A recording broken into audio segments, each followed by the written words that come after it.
In 2021, Wicked Twister dispatched a train for the last time ever in its career. This incredibly unique roller coaster had seemed to reach the end of its service life. This was a sad moment in time for all Cedar Point fanboys, and a somewhat sad time for normal roller coaster enthusiasts. The decision to close this ride was a very sensible move from Cedar Fair. Wicked Twister had low capacity and was requiring more and more maintenance every year it operated. Now, Wicked Twister operated on a prime spot of land for 19 years, and everybody in the community was asking what was next for this coaster. What would succeed this beloved attraction and continuous legacy in its name? Every enthusiast had some warped idea of what they wanted, but at the end of the day, I don't think anyone got what they wanted. That was until this year, when Cedar Point literally shocked the world with the construction of their Wild Mouse and the revamp of this area, which reintroduced a Cedar Point classic of the Grand Pavilion. After 2 years of no movement, Cedar Point decides to build a food court. A literal food court in the legacy of Wicked Twister. You're dumb as a mule and twice as ugly. In today's video, I'm going to argue and hopefully convince you that this was the best possible decision that Cedar Point could have made as we explore what makes a good theme park. So you have seen the title of this video. Cedar Point does not need any more roller coasters. And no, that is not clickbait. They actually don't need any more coasters. The Grand Pavilion is the perfect encapsulation of the points that will follow in this video, but I will get to talking about this in a hot second. Cedar Point is an example of a prime time amusement park. I feel like even everyday GPs know about this park. I mean, a lot of my non-coaster enthusiast friends do. It's definitely the biggest park outside of Universal or Disney, and there's a lot of reason for it. Cedar Point is regarded as the coaster capital of the world, and at the end of the day, it's one of the best amusement parks in the United States. However, Cedar Fair is really looking to turn their flagship park into a destination and a really well-rounded theme park. In this video, I really want to take time to explain what creates a good theme park and use the narrative of Cedar Point to convey this message. So with that out of the way, let's get straight into the video. The first huge point that we have to talk about has a lot less to do with glossing over the park and a lot more to do with just the logistics of adding a new roller coaster to the lineup. Cedar Point has a lot of coasters, and they have a crazy diverse set of roller coasters.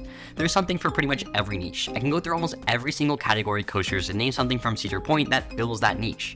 Raptor has the positive G, Steel Vengeance has the airtime, Valraven has the GP, Maverick has the wind, Millennium Force has the speed. Everything is pretty much satisfied. The only major gap that is missing is a modern day wooden coaster, and the argument for this is kind of weak. Steel Vengeance is basically a wood coaster to most guests, and wooden coasters are a dying genre. If anything, I see a GCI Titan Track family hybrid to be built here in the likes of Zambezi Zinger.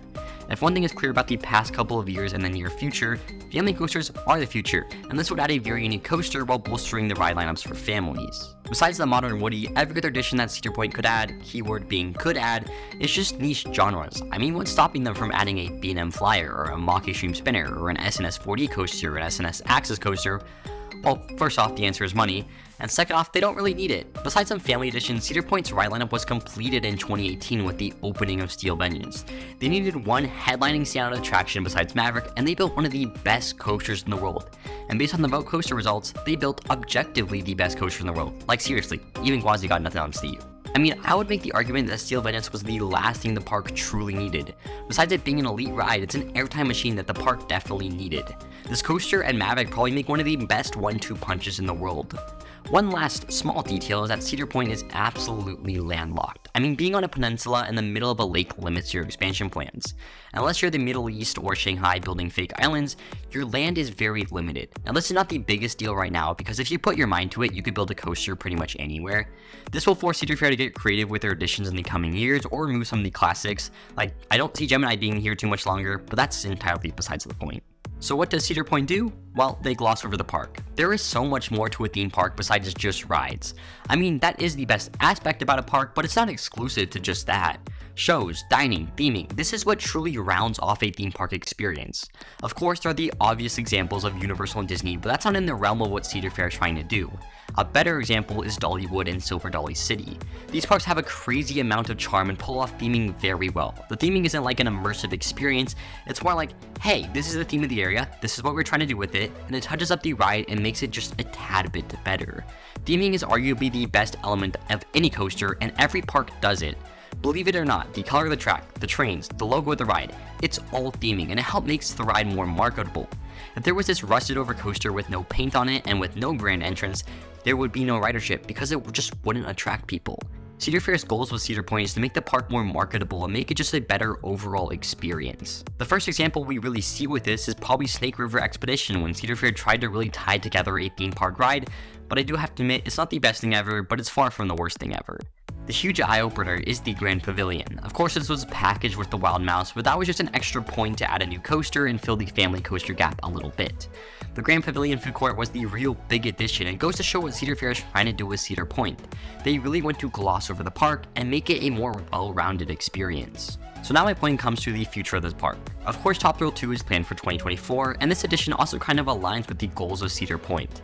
They're finding this ride to be more marketable and fix a lot of problems that it had. I mean, the thing was an operational nightmare, we all know that, and Top Thrill 2 seems to be a very necessary fix. The spike will also add the feeling of a new coaster, and so far the theming and marketing behind this coaster is some of Cedar Fair's best work. I would also say this is a trend being applied beyond just Cedar Point as well. Tumbili and the whole redo of Safari Village at Kings Dominion shows the efforts that this company is trying to take. I don't know how merging with Six Flags will affect this, but it does feel nice to get a more well-rounded park experience than just big boy roller coasters.